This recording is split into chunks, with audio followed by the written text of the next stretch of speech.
Yeah, so clients are often very interested to know what equitable distribution means, and how property and debt gets divided in a divorce.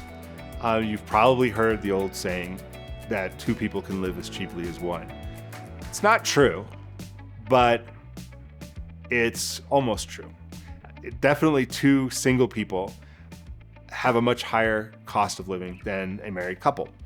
And so it leads to this perception that I think in the question that I might be taken to the cleaners in a divorce, that, if my spouse is going to get half, I'm going to be left with half. And that's going to feel pretty bad. And the truth is, yeah, it is. The fact that you have been able to pool resources, whether your marriage has been a short or a long one, is very advantageous. You are able to both put resources together to have your life built upon things that you share.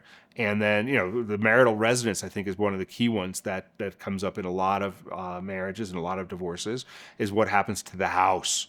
And it's funny, over time, there have been times in history when the real estate market has been bad, and the arguments often become who gets stuck with the house. And then when the real estate market's been good, which is more often, who gets to have the house. And then, of course, the immediate question is, who can afford to keep the house? Because, again, as a married couple, you might have been able to afford a house that as single people, you can't carry along with all of your other responsibilities. So the gut reaction of getting taken to the cleaners, of it not being fair, is built upon the fact that your economic life will probably be more difficult as a single person than in your married life. And so will your spouses. And that's the part I think we often forget, right? It's like, it's bad, it gets worse for me, so I'm getting taken to the cleaners. And we forget that it's happening on both sides. Both sides are going to have a harder time making ends meet, having the same lifestyle separately. It's just building two lifestyles is more expensive than building one. If you ever doubt that, have a kid move out of your house and help them set up their own independent house. You'll remember how expensive it is to set up an entire separate living situation. By realizing that and understanding that it happens to both sides, it's not a good thing, but it takes the emotion out of it, right? You're understanding that this is something that's happening on both sides, but it's because you have chosen, or you both have chosen, or sometimes just the other side has chosen, to have a future that doesn't involve this relationship in this way, in this marriage. And so you're going to embark on what the law titles equitable distribution of property.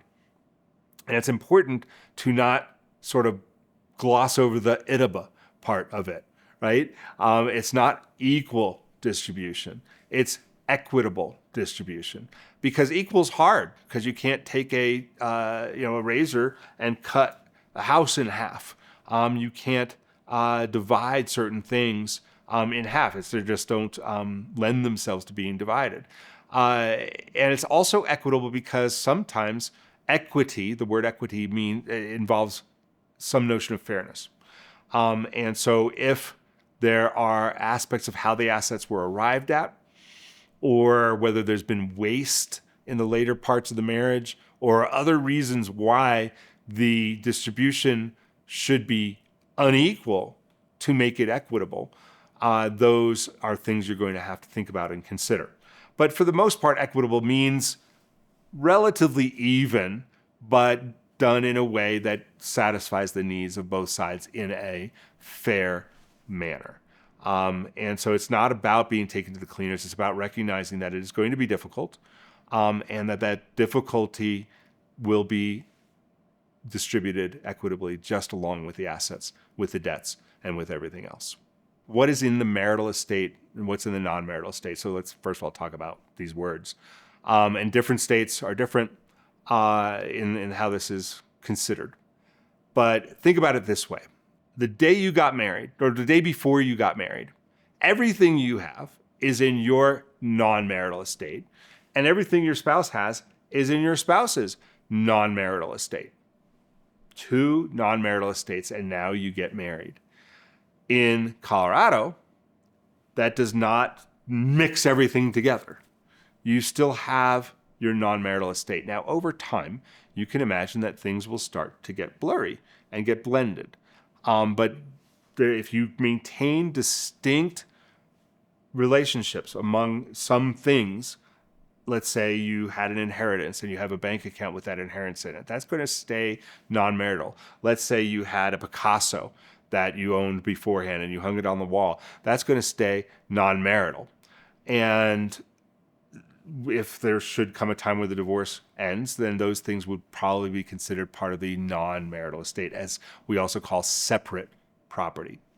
And then there's all the stuff you created, assets and debt, during the marriage. Paid for by one income or the other doesn't matter in the marriage.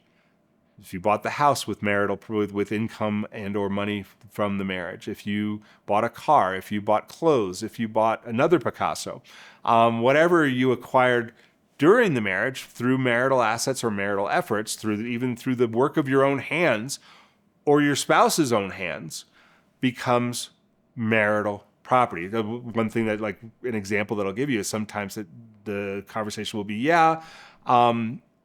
we bought the house together, but I've done all the renovations myself and my spouse has done nothing. And that does not make it non-marital. This is an effort of during the marriage. Another question is, what happens? We bought a house that was $200,000 and during the course of the marriage, it's now worth $800,000. Is that part of the marital estate? Yes, it is. Even if the house itself was separate property ahead of time, but you both supported it during the marriage, the increase in value might be marital property. And so there can be things that are mixed because the original value of the house might be separate property, but the increase in value might be marital property. But that's where we form these concepts of the non-marital estate and the marital estate. But the very simplistic way to think about it is the things that you acquired during the marriage, assets and debt, are marital property. Things that came into the marriage from before the marriage that are still identifiable are non-marital property. When you're, thinking about what's going to become marital property, you can safeguard certain things. There are two ways to do that. First of all, please have a premarital agreement. A lot of people think that's very unsexy. It is actually the really first step in a mature relationship, is to identify certain things that are going to be considered separate and what's going to happen to them and what's going to happen to the things that you acquire together. And if you can come to agreement around those things early on, that can avoid a lot of conflict that could lead to marital difficulties down the road. So a premarital agreement is one way to protect the nature of premarital assets. And the other one is to literally just protect them. So if you have an inheritance that is in money or equities or whatever, is to keep that in a separate account. If you have a car or a house or some other asset, is to keep that titled separately and not commingle it.